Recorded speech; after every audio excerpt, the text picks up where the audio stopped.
on YouTube and Instagram. I'm here with Ree from Open Hearts Can Unite. And what's your Instagram? What are you doing? Open Hearts Can Unite, or Be the Love You Wish to See, or Can You Look Without Thinking, Watching? I don't know. Start again. You'll find us. And I'm Michelle _ Yoga Girls or Allure Asana. Or Audri Asana. We have so many accounts, but hopefully you'll find us on one of them. Anyway, Ree is here today to teach me a little bit of form and different moves, and we're going to break down some different things of how to get into different shapes. So, do you want to, what should we do first? So I'm thinking about looking at the way in which we do handstands and the way in which we can compress ourselves, because handstands and compression come hand in hand. But then it also comes in hand when you do a crow pose or if you want to transition. So Michelle is working on building the strength back up for this type of stuff, and we were going to have a little bit of drill work to build that strength. Okay, so let's get going. So the first thing we're going to do is, for everyone can do this, you're going to place your hands, so come down onto your knees, Michelle. Your hands are going to be, you're going to sit on your knees. Okay, your hands are going to be just there, yep. Okay, so from this movement, you're going to stay on the top of your feet and you're going to keep your heels together, okay? So your heels are going to stay together in this movement. This is going to make you really compress. The weird thought pattern is when you are vomiting, this kind of contraction is vacuuming into your stomach. So it may be a harsh cough. That's the kind of feel that you want to feel, okay? So really pull in and round a bit. Bring your Hunchback of Notre Dame version coming in, and from there heels are together, and you're going to lift up but keep your shoulders and push back. There, now lift all the way up. You're lifting your bottom up, straight legs, straight, keep your shoulders. So see how Michelle is starting to come forward, wrap in further, yeah, there you go, and down. So I want Michelle to try and keep her shoulders in a line as she comes up. I'm going to just stabilize you and see if you can do 5 repetitions. And if you keep pushing into me, you've got to lean back a little bit. Yeah, I got to lean forward. To you actually, because what you're doing is you're actually coming here. Okay. We want you here. Okay. Yeah, and that's where your roundedness comes in. So, yep. Okay. You can feel that, right? Yeah. And down slowly. Keep those heels and knees together. Exhale and inhale. Exhale, try not to push into me, try and really, yes, beautiful. 2 more, knees and heels together. Use the core, like that cough and really hunch. Yes, round, shoulders wrap and down, beautiful. Woo, what do you feel? Core. Yeah. Lots and lots of core activation doing that, so that's definitely something that's going to build up your strength. Also, the tops of my toes were underneath. Yes. That kind of hurts too. Yeah, that's a little uncomfortable. You can come onto the tips of your toes. Okay. But what we're doing is building the midline. So when you're pointing, you get a lot more midline. Okay. And that's something to kind of acclimate towards. So play with that between your toes and Great. You get there. So now we're going to use the same concept, but you're going to come into a straddle for me. Okay. So sit in a straddle. Your legs are out wide, super. Now from here, I want Michelle to think about really rounding again. So I'm going to pull in her ribs, straighten your arms, bring your hands together like this into fingertips, spidery tips. You can bring them back a tiny bit. Now I want you to really round. Bottom is tight. Now I want you to point your toes. I know she loves to have those front toes and they're gorgeous. And then from here, I want her to imagine a dog pulling themselves on their bottom along the ground. Okay. And you're going to wrap your legs in up here and keep this roundedness. Hold. Ooh. 3, 2, 1. Now slowly down. Okay. Cramp material. So again, wrap in, really hold, and bring the legs up. Point.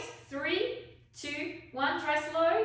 Now if you get cramps also, you can extend out. We're going to try one more. This is going to be here. Okay. Now to take that emphasis off here a little bit, I want you to think about like something hugging. Can you feel that? Mm-hmm. And do a little cough before to really contract. Okay, now try. Lifting. 3, 2, 1. Release. Do you feel any different? Yeah. But it's a tough move for right here on top. It's tough for your quads, and your quads will get stronger as your core starts to engage. Right? And that's really getting these lower core core muscles, Yes. right? Okay. All the Kegel muscles and all of these things that we never use. Right. Cool. So we're building upon this movement to allow Michelle to really get that strong emphasis where what most people do in their press work is they're doing this. They're leaning into the movement and coming up. But we actually want to lean where the legs are coming forward and the arms aren't. So I'm pushing back instead of doing this planche movement. Okay, so yes, I do that.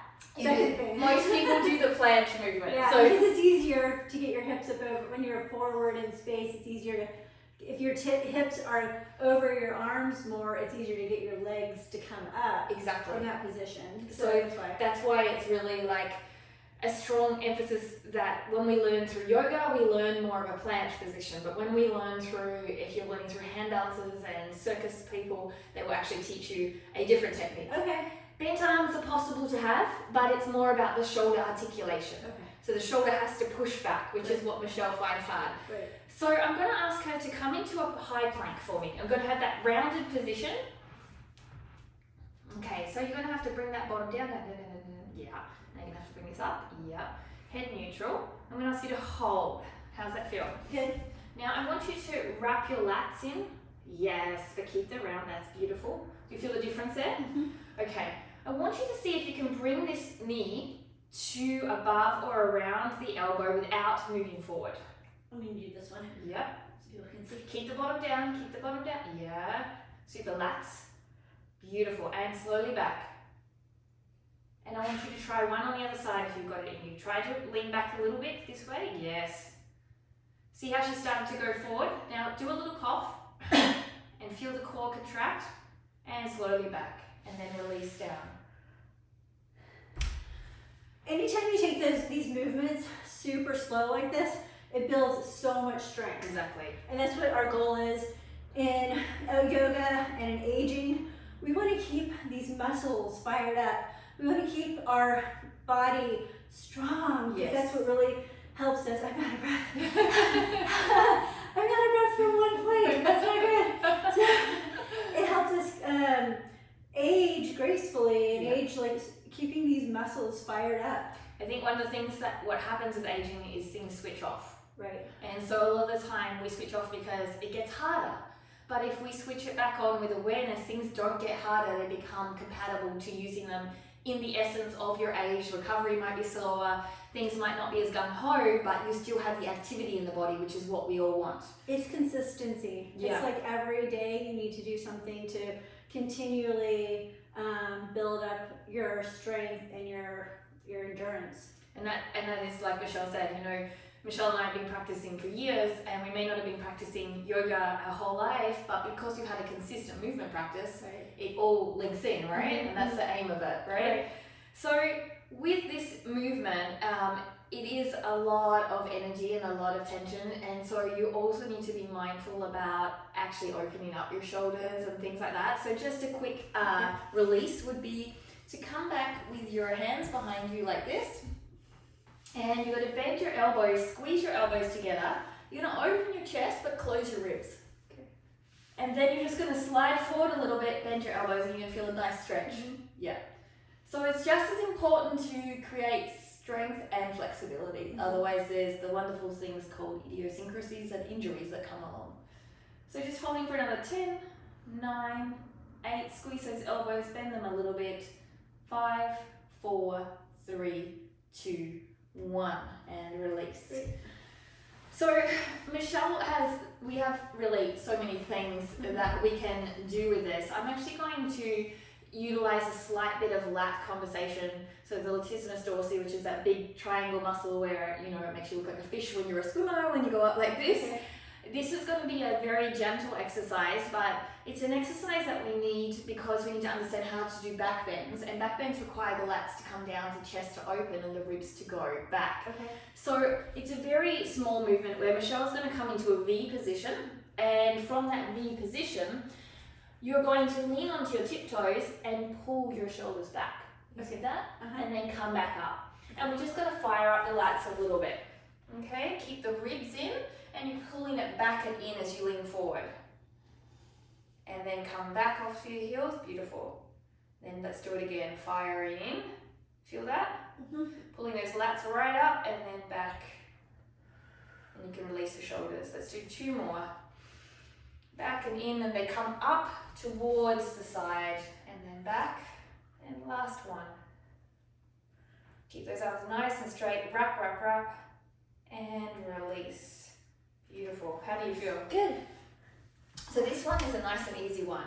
But it's all the small muscles that are going to be complementary. And then eventually show what you would go to after that, where you pick your toes up a little bit. Okay, so I'm going to actually change the press a little bit to one. So Michelle's going to come and give this a whirl. This is an assisted press, which I learned through a lot of years of training with other coaches as well. So credit to coaches that I've used as well.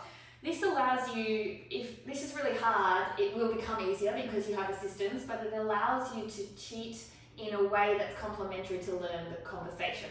So you could either have blocks or not, and one leg is going to sit here, just floating, potentially, and the other leg is going to come out, so we're doing a straddle, right? And from here, we're going to push that foot on, and we're going to kick up. Oh my gosh. Right? Now, you can have your foot to begin with on the floor. Okay. And then do very little movement, so it's on the tiptoe and pushing up. But you've got to turn keep sideways so people can see what you're doing. So you've got to keep both feet on the ground, both hands. Okay. So you can have that foot resting on the ground, because I know this is quite intense, even for myself. And as light as possible, very little movement. It's all coming through the hands. I'm pushing back, I'm pushing back, I'm pushing back. So I'm not leaning forward, right? Okay.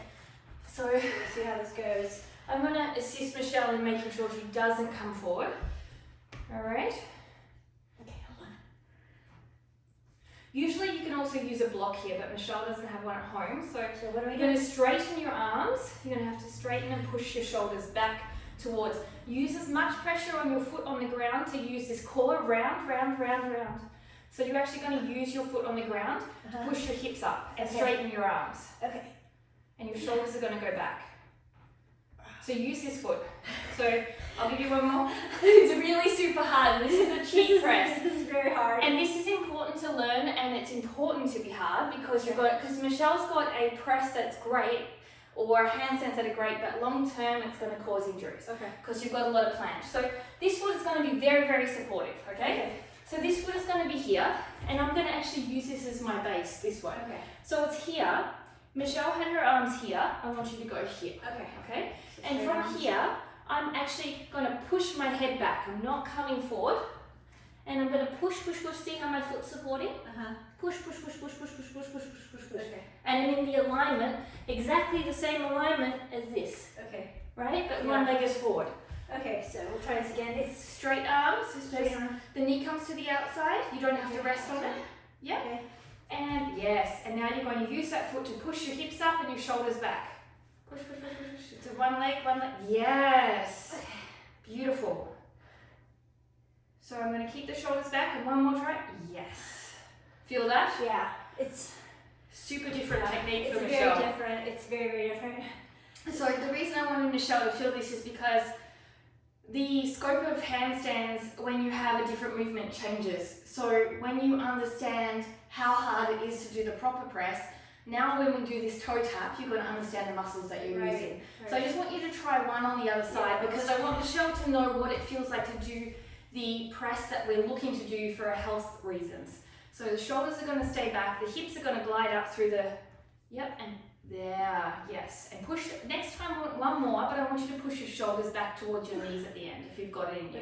1, 2, 3, push your shoulders, yes.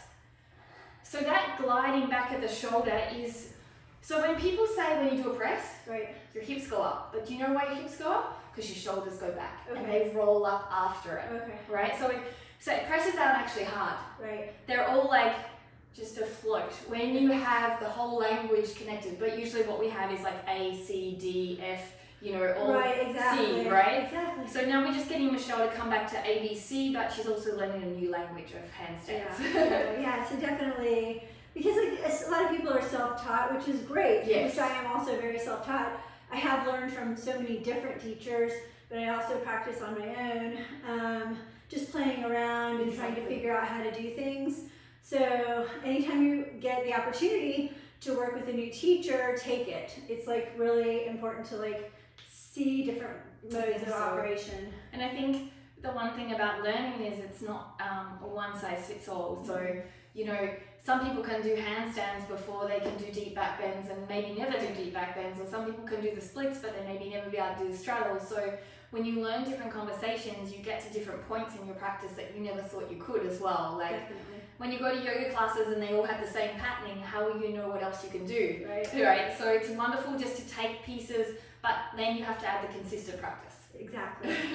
So the last bit I'm going to just work on. So do you want to show people how you usually jump forward into your handstand? So when you go from down dog to handstand? Yeah. So we just want to have a look at Michelle's jump forward. I want to see if there's anything incorporated into it. So you taught me a while back for me to put my hands a little bit closer together because I was probably out further. So I've been working on keeping them a little bit closer because also I have short arms and I think it kind of helps stabilization with Definitely. that. And then keeping my elbows straight as possible. Beautiful. And then I sometimes cheat. I step forward a little bit. There's no cheating. To shorten my downward dog. There's no cheating. And I bend my knees and then jump forward and then slowly. You know that's the best one yet? Yeah. The straightest arms yet. Beautiful. So that's how I'm in front of the camera, so of course I'm Yeah. showing off. I mean, I'm in front of the camera, I do the complete opposite. Yeah. I can't do it. Yeah, sometimes I'm just joking. So sometimes it's good, sometimes it's bad, depending. Probably because I broke it down. If you can break it down for yourself and remember how to exactly do it without rushing. I know a lot of times when there was somebody behind us in yoga class today that was rushing every pose to try to get into the next, and I'm like, well, if you just slowed down a little bit, it would make it more demanding, a little bit more demanding on your strength, but also a little easier. Yeah, exactly. Right? I think you have to trust your timing. Yeah. And sometimes when we're with a group of people, it's like, oh my gosh, Yeah. I'm slow, I'm fast. Right. Trying to get in all the poses. Yeah. And then you have certain poses you want to do, and they're doing something different, and then your body just feels totally out of alignment. Right. So now we're going to drop Michelle a little bit. So you saw how she actually did a brilliant job, actually, jumping in. So I was really impressed. She didn't push too far forward, which if you guys were watching, that was really great, because usually Michelle comes quite planchy. And planchy means that my chest is coming forward, which is great when you want to do planche work, but super heavy on the upper body, and particularly for women, that's quite hard to do. So men usually are quite planchy, and it's very hard for them to learn this. The great benefit for a lot of women, and this is not all when some men have flexibility, but flexibility can be often on our side. Okay. And so this is what's helpful with Michelle. So Michelle this time is, instead of going to jump up into her little kind of pike press, she's just going to jump forward and try and float her hands, her feet towards her hands. A very small motion. Yeah? Beautiful. Did you see that lightness? Now I'm going to get her to do it again, and I'm just going to make sure that her shoulders don't come forward. And so what that means is her lats have to wrap, her hands have to be like screwing something into the ground, and her rib cage must come in, okay? So, beautiful. And it's a lot to think about. Like, the way that Rihanna broke that down, that's a lot of different elements to all put together to create this, what we're trying to create. Exactly. Because you need to think of learning as, okay, which element sinks in first, right? And then which element is like, there is no conversation. How do I create one element of conversation, right? So which element do you recognize in your body first, Michelle? The one that you pointed out the most was wrapping in my core and arms. Like that's the one that I probably forget about when I'm doing this. Perfect. I remember the first. Break it down again. One more time. So we're screwing the hands in. I got that. Yeah. And we're pulling the ribs in, but keeping the chest open. Okay. Beautiful. And you're going to wrap the lats back. That's the one I forget. Perfect. And then look at that. Yeah. Did you see how floaty that was? So much easier. Yes. Yeah. So the aim of Michelle is to eventually come to where she is from this position, jumping up and then floating and holding here before she places it down. Yeah. And so you could try a little step like I just did. Very small, come closer, come closer, come closer, and try and just come onto your tiptoes and float forward. And push your shoulders back. Okay, wrap your ribs, wrap your arms, pull your lats, and there we go. Did you see that? Yeah. that was very floaty. It just takes practice, like a lot of practice. It's a lot of practice, and the one thing that I'll say that is the most foundational communication for you to build it in is these types of movements. Firstly is going into high plank and thinking about the bottom down and the shoulders wrapped Come sideways so they can see like that cough, right? Yeah. So this is a really good conversation to have. And learning to hold this plank like this. So not here, not here, not here, here, right? And then we want a little bit of... And that's like bottom dropped, right? Right. It's like, okay, bottom dropped, core here pulled in. My core is in, but my chest is open. And a little bit of arch, and my lats are really communicating to me. And then from there, what you actually want to do is learn this side movement. So you want to have one foot here. I want to stay even, so I don't want to wrap out. I want to stay with as much conversation between my left and right arm as possible, and I don't want to lift my bottom. So this is really hard to lift my foot here. And then the other one that Michelle loved was this one. Ooh, yeah. Right? So these three... Loved is a... I don't know about that word. Loved. When you don't like something, you love it, right? Yeah. Do you want to try the plank with the leg that's coming through the center line, the last one I did? Yeah. This one? Yeah. I'm curious to see what she feels. So bottom dropped. Bottom drop a little bit more, a little bit. Yeah. Wrap your lats. Okay. Beautiful. Okay, now don't rotate. So bring the leg, so keep the leg there. Yep, keep the leg where it was. Put it on the ground. Now I want you to turn in. Yeah. Wow. Okay, now see if you've got any tiny lift in your foot. Which one? This one? Yeah. Barely. Straight, yeah. Barely. You can feel that? Uh-huh. That's what's, and her arms are straight, that's what's going to build, because we've got cross conversations in the body, right? Right. And as soon as you start to rotate, you lose the press skill. And often with presses, we compensate on one side. Right, definitely, definitely. So the smaller conversations, like when we learn a language, we learn ABC, and then we learn AN equals N, right? Right. We want to do that. We don't want to just go from nothing to a handstand. Yeah. So, okay, one more thing. I know you said the last thing was one more thing. One more thing. So I have a sciatica problem, and that's caused, Audri is telling me, by one of the sides of my hips are not as strong as the other, and so I'm compensating in a weird way when I'm in, for instance, lunge move. Yeah. So is it this side or this side? This is the side that's not as strong, but it's causing a problem on the left side. So you said I need to square my hips more? So we want to think about generally speaking, when you have sciatica, there is lots of reasons for it, but a lot of times we have inactivity in muscles. And these will differ depending on who you are as a body type. But there's a very strong conversation between the glute medius, which is the side glute, just saying, I'm off to Bermuda and getting lost there, and it's not very active on one side. So that will look like either a hip raise or a hip drop when you're doing a lunge, for example. Okay. And if you are doing back bends, you'll find that the one that's inactive, you'll be just all over the place wobbly with the front foot. Right. So what we want to do is think about like inner thigh work scissoring together, and then we want to think about more equalized hip bones when we're in a lunge. And that's going to be not so deep in the lunge. You're going to drop into the lunge in a smaller depth capacity to feel the isolation of the hips. Okay. Does that make sense? Yeah. And a great way to do and see if your hips aren't active. So if Michelle lies on the stomach, Okay. The other stomach. The other stomach. This is your sciatic leg, or is the it other side? Other side. Okay. So I just want you to put your head down, and I want you to do leg lifts here. So straight leg. Yeah. Just one. So put this one down. So here, and just go up and down for me a few times. Just one leg. Just one, yeah. Straight as possible. Yeah. Okay, now I'm going to try the other leg. So this glute med is not as active. It's there, but it's not as active, and you can feel that often. And now if you turn to your other stomach, which is your back, I want to test something out with Michelle. So she's going to have just a slight bend. Okay, a little bit less. Yeah, okay. So with the one that is the sciatic one, don't do that one first, do the other one. I want you to just lift up on one leg and squeeze the ribs in and push the, actually push the bottom off the ground. Oh, like this? Yeah. Okay, now this hip is dropping here. Square it, square it. There's your square. Yeah. Okay, now go the other side, and I want you to see if you can square it on your own. Yeah. So this is a great example to tell you how your hips are being lazy. It's hard to tell it's kind of hard to tell though if you're by yourself. So if you have something, you put a yoga block on you. Oh, okay. And then you'll be able to have a visual effect, okay, right? Yeah, so you place, or a cup of tea, which is really hot, so you're too scared to rock. Yeah. So I think that's my problem too. It's like sometimes you don't know that you're actually doing these things.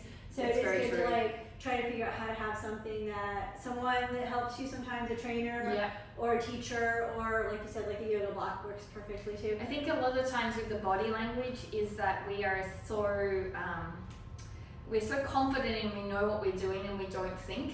And so you have to be back to that conscious level of like, what am I doing? And maybe I'm not perfect. Maybe I don't know everything. You know, being humble in life is one of the most important things there is to, you know, keeping your relationship, keeping your community, making sure you're thinking about other people, and that you're not always like someone that like thinks that they know it all. I always think, I like the quote where it's like, do you want to be right or do you want to be kind? And I think sometimes we speak too much and share too much, and sometimes just let someone speak, and if they are not like aligning, or maybe the information isn't correct, it's okay for you to accept that and let it go. Right. You know, we don't have to point out, because we are also wrong in our lives. Right. So sometimes just, okay, like when kids, they make up stories like it was 10 days ago and it was yesterday. Right. And you're like, okay, cool, no worries. We can also do that with adults, right? Yes. Yeah, exactly. We can totally do that with adults. And it's a practice, you know, it's a practice toward enlightenment, it's a practice toward being a good human. So we all have to just stop ourselves sometimes and think about the mature thing to say. Yes. And I'm not perfect. We all do it. So we're just reminding ourselves also while we say these things to you, we're also reminding ourselves. Thank you guys so much. If you want to learn from Rihanna or me or any other of the beautiful ladies on Audri Asana, check out our website, audriasana.live/workouts. It's AUDRIASANA. You can find Rihanna at Open Hearts Can Unite or Open Hearts Can Unite Re on OnlyFans. You can find at least 50 of her workouts on our website. Thank you. Thank you. It's been fun. Yeah, really grateful. Appreciate you guys hanging out with us. And comment below if you have any questions as well. Like, we love the interaction, or you maybe have a workout that you'd like us to share, or you've got something that's an issue and we can look at teaching some of that information as well. Definitely. Thank you. See ya.